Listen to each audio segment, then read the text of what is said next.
Jagtial BRS కార్యాలయంలో మాజీ మంత్రి కొప్పుల ఈశ్వర్ ప్రెస్ మీట్ నిర్వహించారు. హైడ్రా పేరుతో ప్రభుత్వం రాజకీయం చేస్తుందని ప్రణాళికాబద్ధంగా నోటీసులు ఇచ్చి కూల్చివేయాలని కొప్పుల ఈశ్వర్ అన్నారు.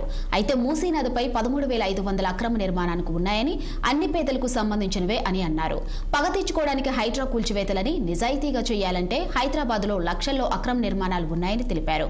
ఇక హైడ్రా విషయంలో చట్టానికి లోబడి పనిచేయాలని సుప్రీంకోర్టు చెబుతుందని అన్నారు. ఆనాడు అయ్యప్ప సొసైటీలో కొన్ని ఇల్లీగల్ స్ట్రక్చర్స్ తీయడానికి పోతే దీనికి చట్టం ఉంటుంది, రెగ్యులరైజ్ చేసేటువంటి అవకాశం ఉంటుంది. దాన్ని వదిలిపెట్టి మీరు ఏ ధైర్యంతో కూలగొడుతుంది పోయిందని అడిగిన మనిషి ఎవరంటే ఇవాళ ముఖ్యమంత్రి. మరి ఆయననే ఇవాళ మళ్ళా రివర్స్ చేస్తున్నాడు. చేసేదాన్ని మేము వ్యతిరేకిస్తలేం, కానీ కొన్ని ఉద్దేశపూర్వకంగా చేస్తున్నట్టుగా కనబడతా ఉన్నది. దీంట్లో రాజకీయ ఇంట్రెస్ట్ కనబడుతున్నది.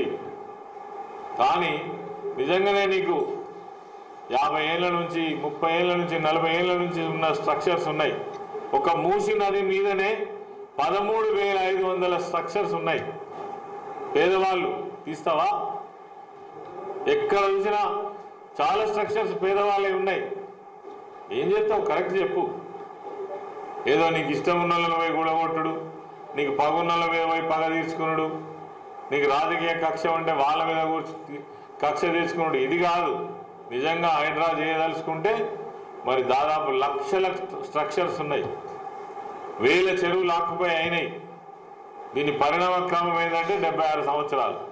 76 సంవత్సరాలలో వేల చెరువులు మీకు అవి ఆక్యుపై అయినాయి. వాటన్నిటికీ ఒకటే రూల్ వర్తిస్తుంది. ఇలా నీ కళ్ళమూడ కనబడే దానికి ఒక్కదానికే రూల్ వర్తిస్తుంది, అన్నిటికీ వర్తిస్తుంది. ఇప్పటికే హైకోర్టు హెచ్చరించింది, సుప్రీంకోర్టు కూడా మీరు ఖచ్చితంగా చట్టానికి అనుగుణంగా చట్టానికి లోబడి పనిచేయాలని కూడా చెప్పడం జరిగింది. అది ఆ ప్రభుత్వం, ఆ ముఖ్యమంత్రి గారి విజ్ఞతకు వదిలేస్తున్నాం మేము. ఆయన ఏం చేస్తాడో చూస్తాం అంతే. ఆయనే చెప్పిండు కదా.